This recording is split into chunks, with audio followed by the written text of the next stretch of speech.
Hey everyone, welcome to another video. Today I'm going to tell you how we can use proverb in our daily life. So আজকে আলোচনা করব আজ প্রবাদ বাক্যের দ্বিতীয় পার্টে। সো আজকে অনেক ইম্পর্টেন্ট যে প্রবাদ বাক্যগুলো আছে না ওইগুলো নিয়ে আজকে আলোচনা করব। সো আশা করি ভিডিওটা শেষ পর্যন্ত দেখবেন এবং আজকে 10টা প্রবাদ বাক্য নিয়ে আলোচনা করব যেটা অনেক বেশি আমাদের দৈনন্দিন জীবনে ব্যবহার করে থাকে। So number 1, oil your own machine. ঠিক আছে, সো এটা অনেক বেশি ইম্পর্টেন্ট। তো আমরা অনেক সময় কথায় বলে থাকি কিন্তু যে নিজের চরকায় তেল দাও। তো এই জিনিসটা কিন্তু আমরা জানি না যে এটাকে ইংলিশে কিভাবে বলতে হয়। তখন এটাকে ইংলিশে বলবেন এরকম করে যে oil your own machine. That means নিজের চরকায় তেল দেওয়ার মানে হচ্ছে oil your own machine. Oil হচ্ছে তেল আর ওন মেশিন হচ্ছে নিজের মেশিনে, যে নিজের যে কোনো। তো এটাকে বলছে যে নিজের চরকায় তেল দাও। সো এটাই হচ্ছে গিয়ে প্রবাদ বাক্য। সো 2 নম্বরে হচ্ছে যে আমরা এরকম করে বলতে পারি যে অনেক সময় দেখি যে অনেক মানুষই আছে যে খুবই জ্ঞান খুব কম, বাট এটা জ্ঞান খুবই কম, বাট এটা সে কি করে, সে অনেক বেশি সে জ্ঞানী এরকম বোঝাতে চায়। পড়ালেখা করেছে একটু, বাট সে বোঝায় যে আমি অনেক কিছু জানি, সব জানতা শমশের আমি। সো এরকম ব্যাপারটা। সো তখন আমরা কিন্তু এরকম বলি যে অল্প বিদ্যা ভয়ঙ্কর, বলি না যে অল্প বিদ্যা ভয়ঙ্কর। তো এটাকে আমরা ইংলিশে কিভাবে বলি? Little learning is dangerous thing. So অল্প বিদ্যা খুবই ভয়ঙ্কর।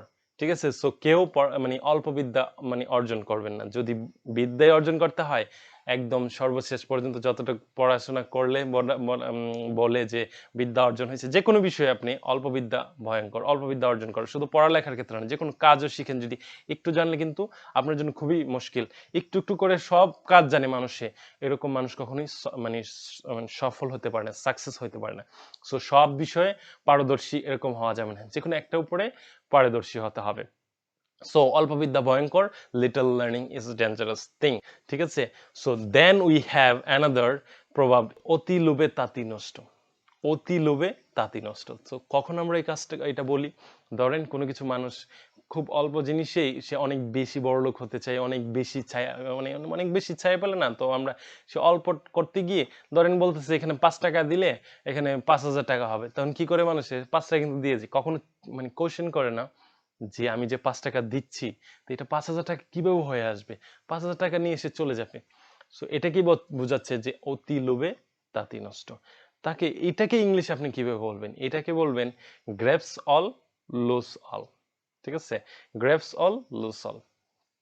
তো গ্র্যাবস হচ্ছে কি পাল্লা, পাল্লা দেওয়া, কম্পিটিশন করা, কোনো কিছু ইয়ে না করে সব কিছুতে হ্যাঁ অনেক লোভ করা, যে এটা আমার করতে হবে, এটা করতে হবে, ওর এই জিনিসটাকে আসলে গ্র্যাবস দিয়ে বোঝানো হচ্ছে।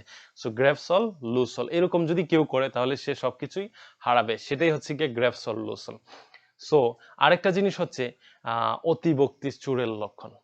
ঠিক আছে, সো আমরা কিন্তু অনেক সময় দেখি যে দেখবেন আইসা অনেক কিছু, তার যদি কোনো কিছু আপনার কাছ থেকে নিতে ইচ্ছে হয় অথবা আপনার কাছ থেকে কোনো কিছু নেওয়ার দরকার, তখন এসে কি করে আপনাকে হুজুর হুজুর করে, তাই না? সো তখন আপনি বুঝতে পারেন যে অতিভক্তি চোরের লক্ষণ। সো তখন আমরা কি বলবো? তখন বলবো two much courtesy, too much craft. তখন আমরা এরকম করে বলতে পারি যে too much courtesy, too much craft. ঠিক আছে, সো এখানে কার্টিসিটা হচ্ছে যে ভদ্রতা, আপনার সাথে খুব বেশি ভদ্রতা দেখাবে। আর ক্রাফট হচ্ছে ধরেন এরকম একটা জিনিস যে নৈপুণ্য, সে এখান থেকে ভদ্রতা দেখাচ্ছে কিন্তু তার মধ্যে অনেক বেশি ভেজাল আছে। ঠিক আছে, সো এটাই হচ্ছে গিয়ে অতিভক্তি চোরের লক্ষণকে এরকম করে আমরা বলতে পারি যে too much courtesy, too much craft. So then we have another proverb. সো আরেকটা প্রবাদ বাক্য হচ্ছে যে অভাবে স্বভাব নষ্ট। অনেক মানুষের দেখবেন আমরা এটা বলি যে এই কাজটা ওর করা উচিত হয় নাই, কিন্তু সে এটা করে ফেলছে। তো আমরা কিন্তু কথায় বলতে এরকম বলে ফেলি যে অভাবে স্বভাব নষ্ট। সো অভাবে স্বভাব নষ্টকে আমরা ইংলিশে কিভাবে বলবো? এটাকে বলতে পারি যে necessity knows no law. That means হচ্ছে নেসেসিটি মানে হচ্ছে প্রয়োজনীয়তা, নেসেসিটি নোস নো ল, প্রয়োজনীয়তা কোনো আইনই জানে না। ঠিক আছে, প্রয়োজনীয়তা আসলে কোনো আইনই জানে না। দ্যাট মিনস হচ্ছে যে তার যে প্রয়োজনীয়তা কোনো আইনই জানতেছে না, সে এমন হয়ে গেছে, অভাবে তার স্বভাব নষ্ট হয়ে গেছে। সেই জন্য এটা তো প্রবাদ বাক্য, এটাকে এক্স্যাক্টলি ওরকম করে হবে না, বাট কাছাকাছি আপনার চিন্তা করেন। আমি এই জন্যই এই প্রবাদ বাক্যগুলোকে এক্সপ্লেইন করে দিচ্ছি যাতে আপনার বুঝতে সুবিধা হয়। আমরা তো শুধু মুখস্থ করে শুধু সেন্টেন্স মুখস্থ করলেই কিন্তু আপনার সেন্টেন্সগুলো মনে থাকবে না। তো নেসেসিটি নোস নো ল, প্রয়োজনীয়তা কোনো আইন জানে না। দ্যাট মিন্স হচ্ছে তার অভাবে স্বভাব নষ্ট। কথা বুঝাইতে পারছি? সো ব্যাপারটা হচ্ছে ওইরকম।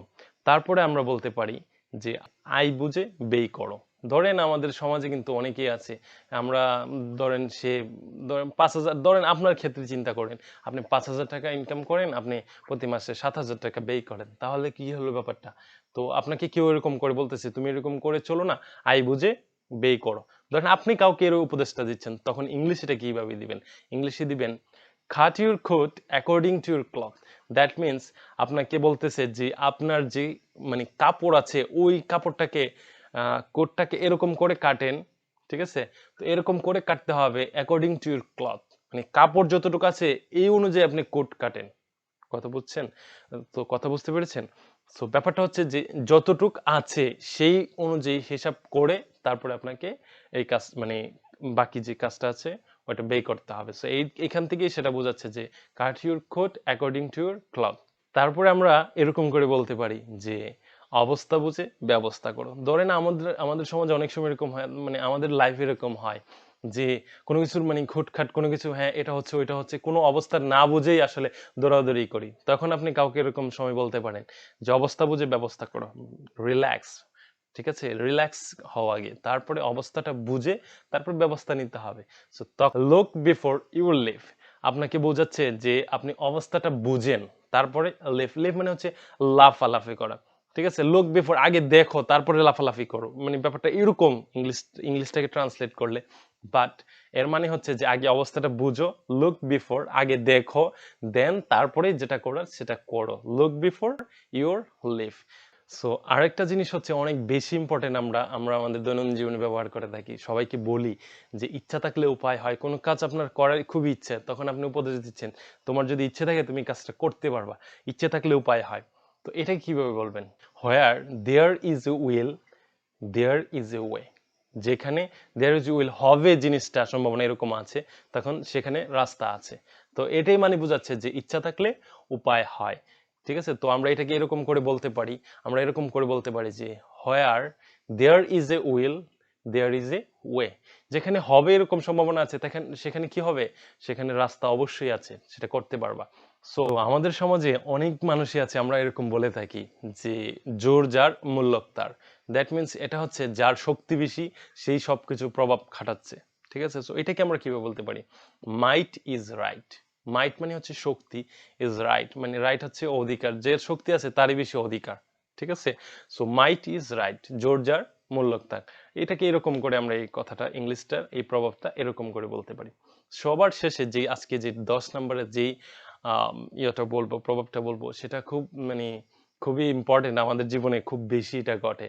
যেমন ধরেন কেউ যদি কোনো কিছু করতে দেওয়া হয়েছে তখন সে বলতেছে যে না এটা করা যাচ্ছে না, এটা করতে পারবো না, এটাতে এই সমস্যা ওইটাতে এই সমস্যা।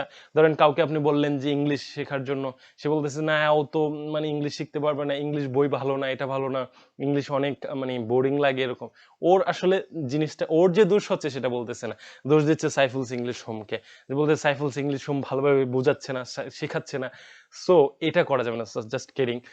সো এটা করা যাবে না। সো এটাকে বলতেছে নাচতে না জানলে উঠান বাঁকা। আমরা কিন্তু এটাকে বলে থাকি যে অনেক সময় বলি যে এই কাজটা করতে পারছি না কারণ এইটা সমস্যা, ওই যে সমস্যাগুলো আমরা বলি না অনেক সময় যে নাচতে না জানলে উঠান বাঁকা। সো এটাকে কিভাবে বলবো?